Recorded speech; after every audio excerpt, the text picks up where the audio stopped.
I never thought I'd be the kind of guy who'd run headfirst into a burning building for a pile of paper. But there I was, Ethan Carter, 48 years old, a finance manager at Grand Line Corp for 18 years, caught right in the middle of one of the most terrifying days of my life. That Thursday afternoon started off like any other. The office was humming quietly with the usual mix of business calls, coffee breaks, and the low drone of computer fans. I was at my desk, squinting at a spreadsheet, tweaking the final numbers for the upcoming quarterly financial report. Deadlines were always tight, but I liked the pressure. After all, I had built my career on detail, on making sure every dollar was accounted for. Nobody knew the company's finances better than I did. Then it happened. The fire alarm blasted through the office, sharp and urgent, cutting through the background noise like a siren in the night. People stopped what they were doing and stared around, confused at first. We'd had drills before, lots of them, so some thought maybe this was just another one. But the smell hit me before the panic really set in, that acrid, choking scent of smoke curling under the doors and filling the air. That's when the chaos started. My coworkers scrambled toward the exits, coughing and stumbling, some helping others, some frozen with fear. I caught a glimpse of Susan in accounting, her eyes wide and watery, hands trembling as she tried to text her husband. The receptionist was near tears. Phones were ringing unanswered, and the PA system was crackling with emergency announcements. The overhead lights flickered as the fire spread through the building's ventilation. But amid all that madness, my mind zoomed in on one thing: the original $33 million share certificates. They weren't just paper. They were the very heart of Grand Line's ownership, stored safely in a locked fireproof safe down the hall. Without those certificates, the company could lose everything. Investors, partners, everyone would be left hanging by a thread. Most people don't realize how fragile these things really are. Sure, the safe was supposed to protect them, but fireproof doesn't mean fireproof forever. I'd spent years building trust with those documents, knowing that if something went wrong, those papers would be the difference between survival and collapse. I didn't hesitate. I stood up from my desk and started moving toward the safe. The smoke was thicker now, turning the hallway into a smoky tunnel. My eyes stung, and I could feel the back of my throat tightening with every breath. My chest heaved as I struggled to keep calm and think clearly. Every step I took was a gamble. When I reached the safe, the heat was almost unbearable. The metal surface was hot to the touch, and my hands were slick with sweat. My fingers fumbled with the combination lock. The digits felt slippery and unfamiliar as panic set in. But I forced myself to focus. I had done this 1,000 times. Click, click, click. The door finally creaked open, and I grabbed the leather bag stuffed with the certificates inside. That bag was heavier than I expected, weighted with more than just paper. It carried the future of the company. I hugged it close to my chest like it was a lifeline. Then disaster hit. A spark caught my sleeve on fire. The searing pain shot through my arm and up to my shoulder. I slammed my arm against the wall, but the flames clung stubbornly to my shirt. Smoke was swirling around me now, thick and dark, and I was coughing uncontrollably. My vision blurred. My lungs screamed for air that wasn't there. Still, I didn't stop. I knew the nearest exit was just a few yards away, but in that chaos, it felt miles. My legs burned as I stumbled forward, dodging debris and fallen ceiling tiles, slipping on wet floors, slick with sprinkler water. My face was already blistering, my skin raw and tender from the heat. Every breath felt like swallowing fire, but I kept going. The bag never left my grasp. Finally, I burst out the front doors into the open air. The sunlight was harsh after the dark, smoky tunnel I'd just escaped. I dropped to my knees, gasping and coughing, clutching that bag tight. Fire trucks were pulling up, sirens wailing, firefighters rushing inside, with hoses spraying water everywhere. I sat there, my clothes smoking and sticky, my face red and burned, but alive. And most importantly, I still had those certificates. In that moment, I didn't think about the pain. I didn't think about how badly I was burned or what was waiting for me after. I thought about what I'd just done, saved the entire company from losing its most valuable asset. And while everyone else was focused on the fire, the chaos, the damage, I was thinking about the future, the company's future, my future. I was the only one who ran toward danger that day. I was the only one who risked everything for those certificates. And I thought that would be enough. But life has a funny way of showing you that sometimes the hardest battles aren't the ones with fire. They're the ones waiting for you after you come out. The moment James Turner, our CEO, finally arrived at the scene was something out of a nightmare I never expected to live through. I had already been standing outside the building for nearly 15 minutes, coughing and wheezing from the thick smoke that still clung to the air like a suffocating blanket. The fire trucks and firefighters buzzed all around us. Flashing lights, yells, the hiss of water from the hoses. But all I could focus on was the searing pain in my skin and the heavy leather bag clutched tightly against my chest. That bag carried the original share certificates worth $33 million, the company's most valuable asset. And I was the only one who thought to save it. When I first heard Turner's SUV pull up, I remember feeling a mix of relief and exhaustion. I thought maybe now, finally, the man at the top would acknowledge what had just happened, what I had risked my life to save. But when he stepped out of the car, his perfectly tailored suit clean as a whistle, his posture as rigid and cold as ever, I realized right away that this wouldn't be the moment of gratitude I'd hoped for. He stood there for a few seconds, his eyes scanning the scene with an almost clinical detachment. Then, his gaze landed squarely on me, and everything changed. I was covered in soot and sweat, my skin raw and blistered from the heat of the fire. My hair was singed and my shirt was torn, blackened by smoke and ash. I could feel the sting of my burned face as I blinked against the smoke, still clutching the bag like it was the only thing keeping me tethered to the world. I thought he'd see me as a hero, the one who'd sprinted back into the inferno when everyone else was running out, the one who saved the company from losing everything. But no. His eyes narrowed, and I saw pure disgust wash over his face. His lips curled into a sneer as he took a step forward, looking at me as if I was something repulsive, like a monster. And then he said it, the words cutting deeper than the fire ever did. "Your burned face is disgusting."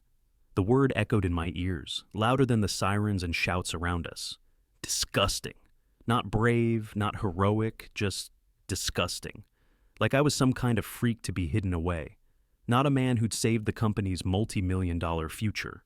I stood frozen, shock rooting me to the spot. I wanted to scream back at him, to tell him how wrong he was, how I'd risked my life to grab those certificates, how, without them, the company might have folded in flames. But my voice caught in my throat, ragged and weak. Instead, I could only manage to stare back at him, hurt and confused. Then Turner, like he was reciting a rehearsed line, added, "You'll scare clients away." Clients? That's all he cared about. The polished image, the clean corporate face of Grand Line Corp. My burned, scarred face didn't fit the brand he wanted to project. My pain, my sacrifice, my loyalty. None of it mattered if it scared the people he was trying to impress. I could see the whispers spreading through the small crowd of employees and emergency responders gathered around us. My coworkers averted their eyes, embarrassed or unsure of how to respond. No one said a word in my defense. The firefighters paused for a moment, their faces etched with sympathy but helpless to intervene in this brutal scene. Then came the final blow. Without hesitation, Turner said, flat and cold, "You're fired." Just like that. No discussion, no thank you, no offer to help or support me as I dealt with the burns and trauma. Just fired, like I was a liability, a problem to be cut loose because my face didn't meet the company's standards. For a long moment, I just stood there, the sounds of the fire and sirens fading into a dull, overwhelming silence in my ears. The world felt unreal, spinning slowly as disbelief and humiliation crashed over me in waves.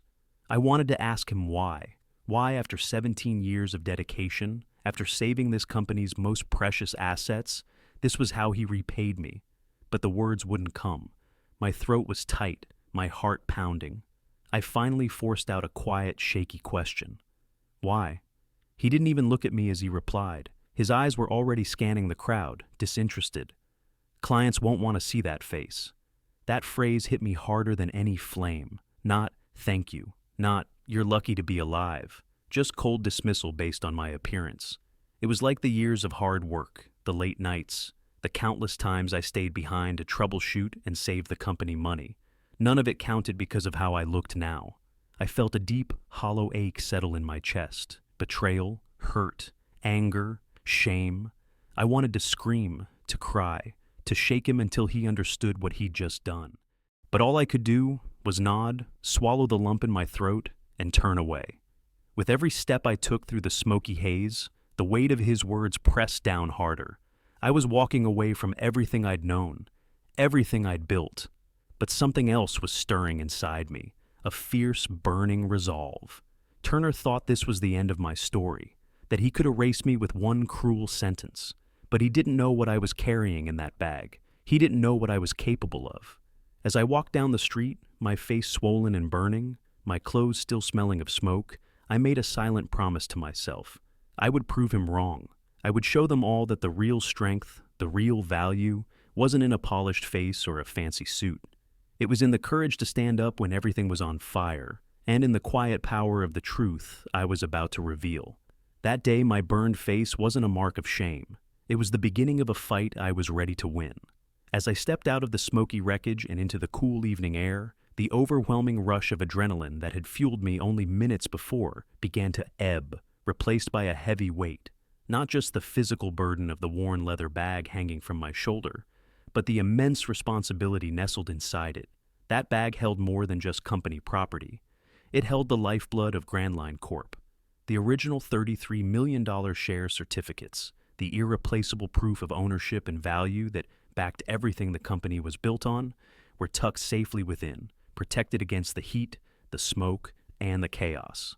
The bag wasn't much to look at. Scuffed leather, faded by years of use, its seams strained but still holding firm. But what mattered was what it contained. As I found a quiet corner away from the panicked crowd, I sat down on a cracked concrete bench, the hum of emergency responders and the distant sirens painting the backdrop of this surreal moment. Pulling the flap open gently, I carefully pulled out the certificates, letting the light fall on the embossed seals and signatures. Despite the fire raging just minutes ago, they were remarkably intact. The edges bore a faint trace of soot, and the faint scent of smoke lingered, but the documents themselves were undamaged. No singed corners, no water stains from the sprinklers. Holding them in my hands, I felt a mix of relief and pride, but also a bitter sting of irony. Only I had thought to grab these crucial papers when the fire alarm blared and chaos erupted. My colleagues, the executives, the security team, all had fled or scrambled to protect themselves, leaving the company's most valuable asset behind. I had risked my own safety to save something that, to most of them, was just ink on paper. But to me, it was the foundation of everything. In that quiet moment, sitting outside the smoldering building, I reflected on the years I'd dedicated to this company. I wasn't just some finance manager punching a clock. I was a steward of its legacy, a guardian of its assets. Those certificates weren't just documents. They were a symbol of trust placed in us by shareholders, employees, and the market. Losing them would have been catastrophic. It would have plunged the company into legal chaos, wiped out shareholder confidence, and sent stock prices tumbling. My actions had prevented a disaster far bigger than the fire itself. But as I sat there, the sting of my burns a dull ache beneath my skin. A cold reality settled in. The CEO, Turner, had already made his judgment, not on what I did, but on how I looked afterward. His words still echoed in my mind. "Your burned face is disgusting. You'll scare clients away. You're fired." His callousness wasn't just personal cruelty. It was a chilling reminder of the shallow, image-obsessed culture at the top.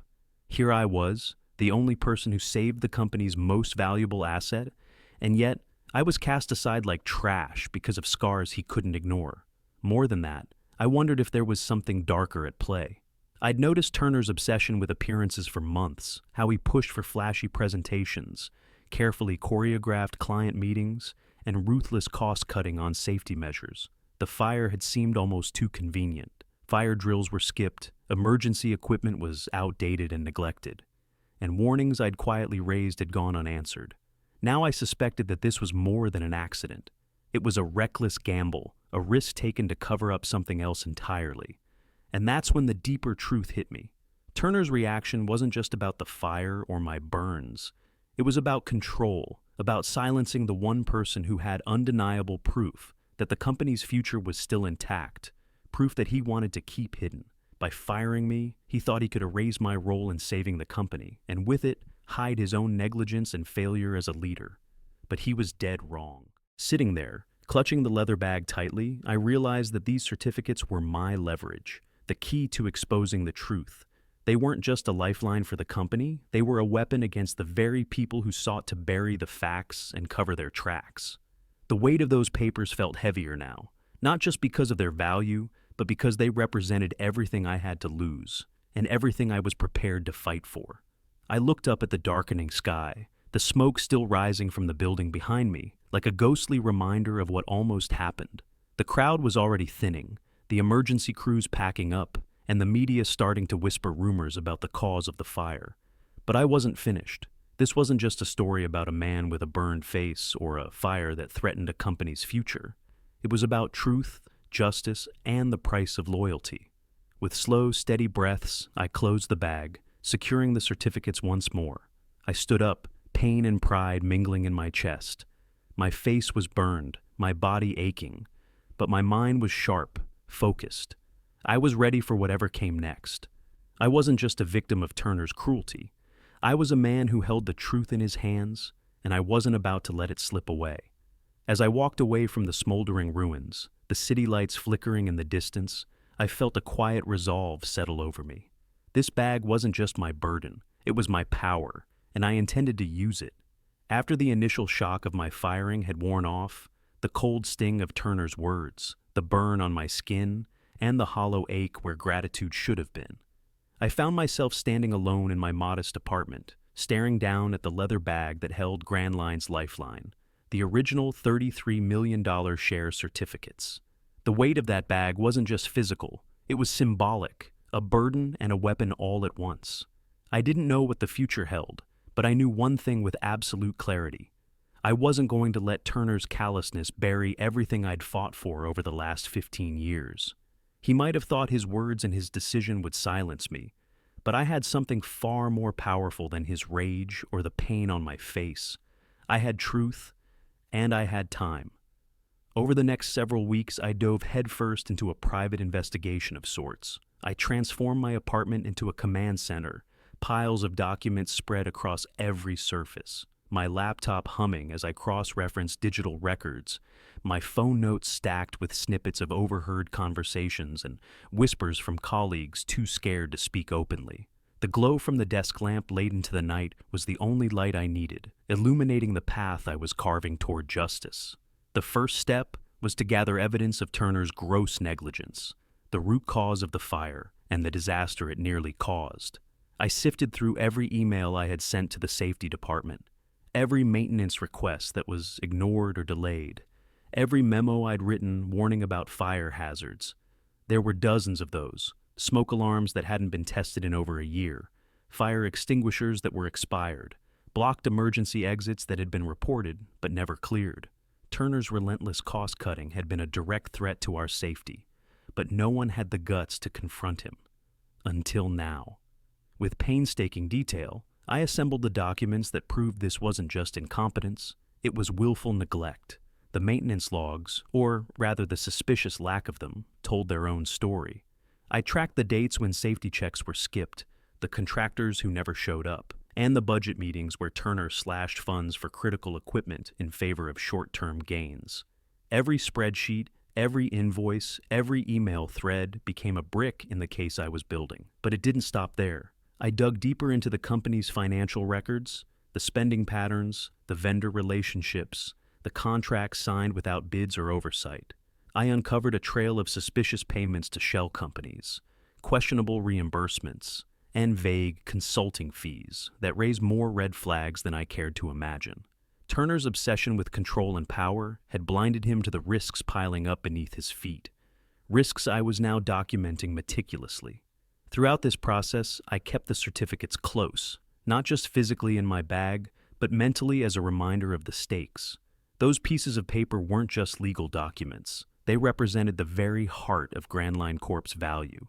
Without them, everything could have been lost in the fire. With them, I had undeniable proof that I was the one who saved the company's lifeblood, even if Turner refused to see it. Every night, after hours, I backed up my files multiple times, encrypted copies stored on external drives, secure cloud servers, and even a flash drive hidden inside an old book. Every night, after hours, I backed up my files multiple times.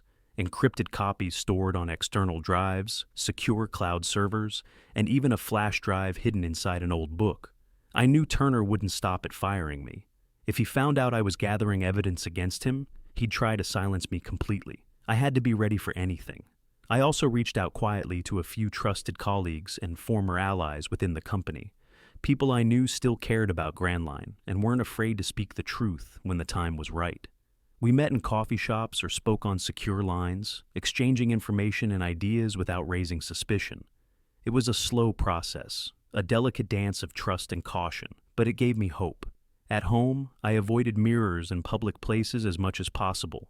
The burns on my face were healing, but still raw, a constant reminder of that hellish day. I wore long sleeves and hats to hide the scars, not just from strangers, but from the world that had betrayed me.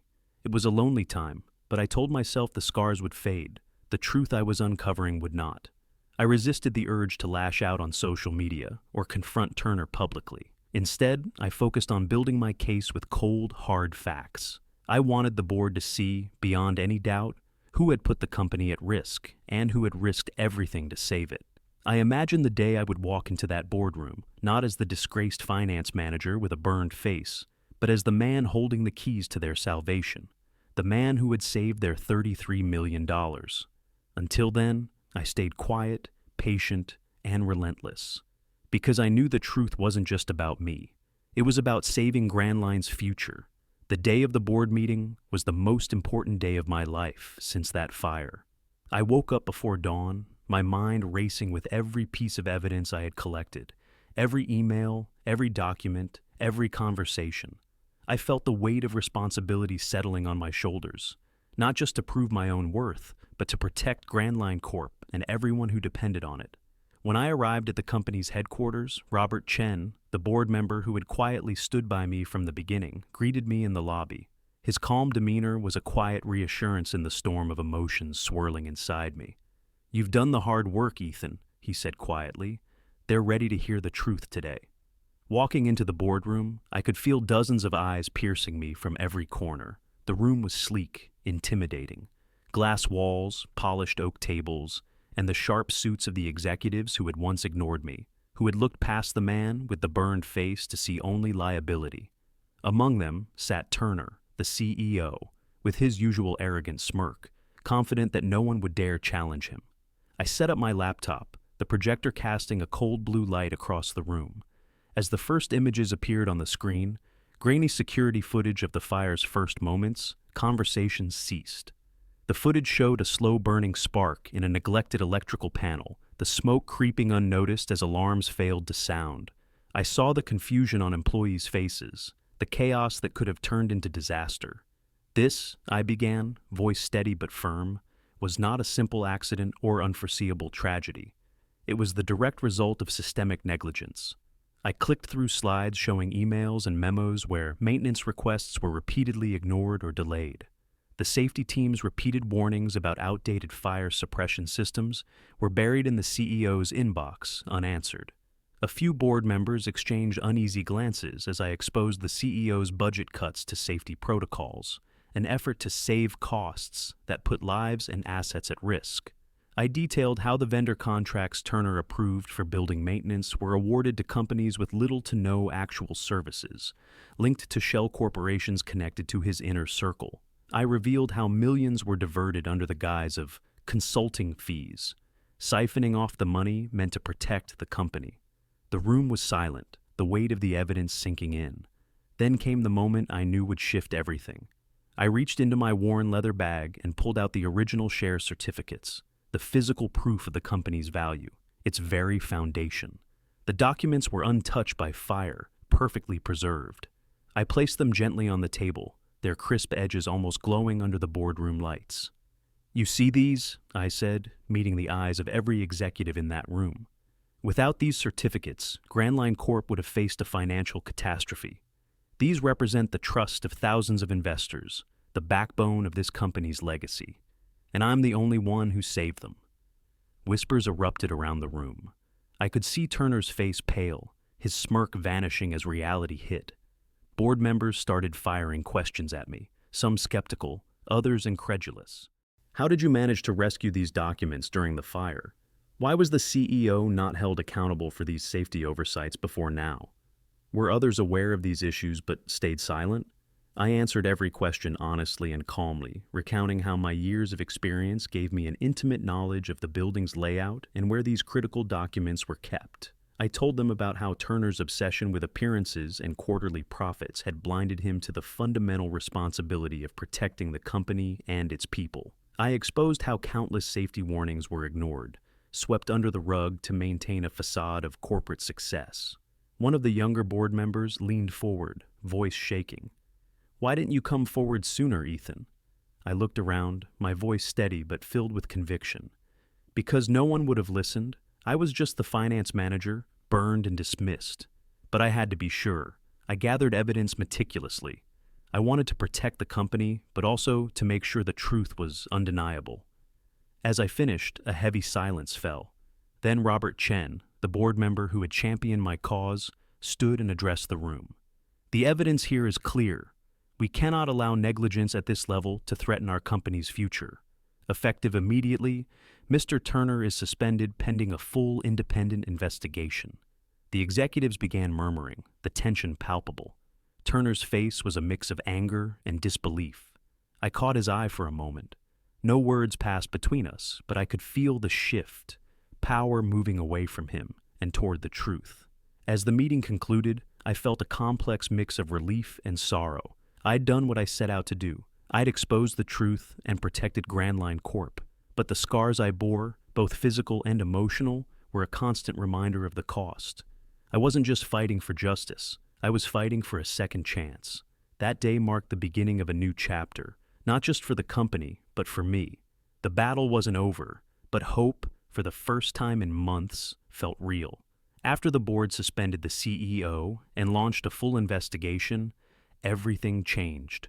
Police and regulators arrived, and employees who'd stayed silent started speaking out. I was suddenly the man who saved the company's $33 million in shares, not just the guy with the burned face.